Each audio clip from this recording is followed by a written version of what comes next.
The Summer I Turned Pretty Season 3, Episode 5, Last Dance, provides a refreshing change of pace as we shift from Belly's perspective into Conrad's point of view. For any romance book readers, and more specifically, those who have read the third book in Jenny Han's Tsip trilogy, We'll Always Have Summer, this episode will feel like a dream. Conrad's, Christopher Briney, perspective is disarmingly engaging. The shift between Belly's, Lola Tung, and Conrad's chapters isn't subtle either. The way Belly is filmed is especially telling. That, combined with this episode's needle drops, the Rolling Stones and Van Morrison versus Sabrina Carpenter and Taylor Swift, gives the audience a deeper insight into Conrad's conflict. Conrad's wearing his heart on his sleeve, not just about Belly but about his grief over his mother. The Summer I Turned Pretty Season 3, Episode 5 is a game changer. Conrad hugging Belly in The Summer I Turned Pretty Season 3, Episode 5. Jeremiah, Gavin Casalegno, Taylor, Rain Spencer, and Stevens, Sean Kaufman, stories are footnotes in this episode, and that's probably for the best. As we hit the halfway point of the third and final season, the series needed to examine Conrad's feelings for Belly and reawaken Belly's feelings for Conrad in return.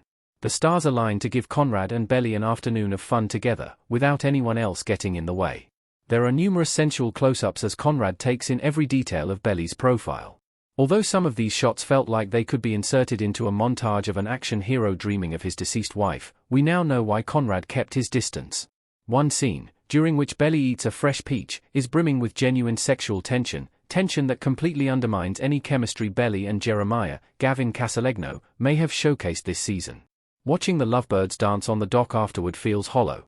I'm hoping that was the point, though it's hard to tell.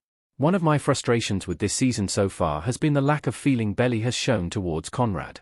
I didn't expect her heart to flip every time she saw him, of course, because she's genuinely in love with Jeremiah, or at the very least, she believes she is, but the way she treated Conrad felt distant, even callous. This episode changes everything. As they linger by a countryside peach stand, Conrad uses the bottom of his shirt to wipe fruit juice off Belly's chin. Conrad's yearning is palpable, but so is Belly's physical reaction to the moment. It's subtle, but it's there, and it's a relief.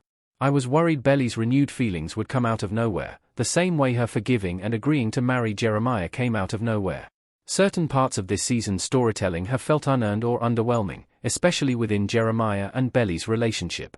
The Summer I Turned Pretty Season 3's time skip had a major effect on the pacing. This brief moment between Belly and Conrad is something the show can build on, however. I'm excited to see where their story is headed. Conrad's story is about more than just romance. Conrad in The Summer I Turned Pretty Season 3 Episode 5-1.